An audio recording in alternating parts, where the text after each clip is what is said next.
Dave, the garden guy, is our expert when we're talking about indigenous plants. Dave, how you doing?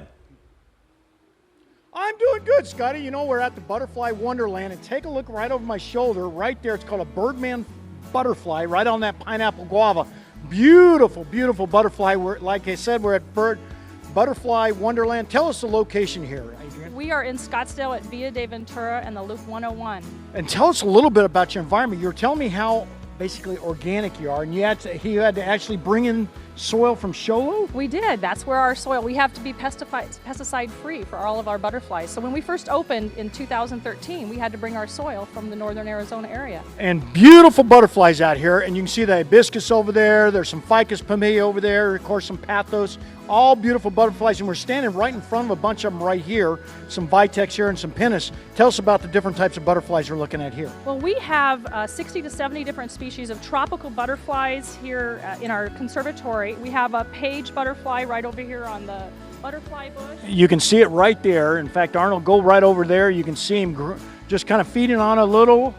We have a butterfly bush, a vitex, and it is our nectar plants that we have in here for all of our beautiful butterflies. We have up to 3,000 butterflies that we have in here. But also we can attract butterflies to our gardens in our own yards, and we'll talk more about that. Yeah, and you can see the different types of species that they've got out there. They've got umbrella out here, hibiscus out here, they've got ficus, of course, there's a lot of different types of bottle brush.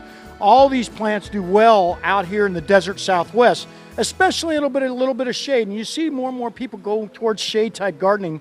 And then right below here, we got some Cape lumbago and lots of other different types of butterflies flying around these guys, right? Yeah, we have white peacock butterflies, and they're enjoying their morning breakfast. They're basking in the sun. They're also nectaring and just enjoying our garden here. Are these butterflies specific to certain types of plants?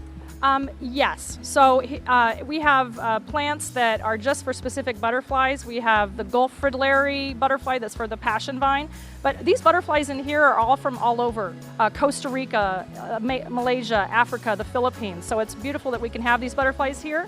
And all these plants here are nectar plants. And you see one that Arnold's looking at right there. And I got to ask you, what is that one? She knows every one of them. Tiger longwing.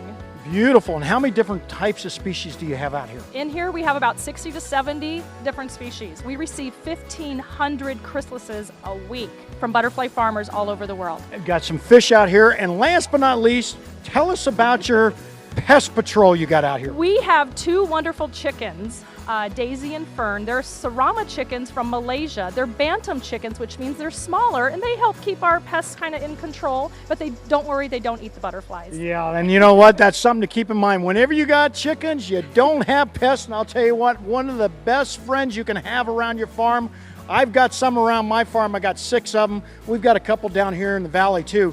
But chickens are a real good source, basically, of protein. That's eggs. We don't eat our chickens, of course. And at the same time, doing the pest patrol that you're talking about. So tell us your location again. We are in Scottsdale at Via de Ventura and Loop 101. We're open every day. We have our Eric Carl exhibit through August 31st. And you can see live caterpillars and all of our beautiful butterflies. So there you go, Scott. You're looking for some place to go that's nice and cool, learn a little bit about the environment, how to attract a lot of different types of butterflies.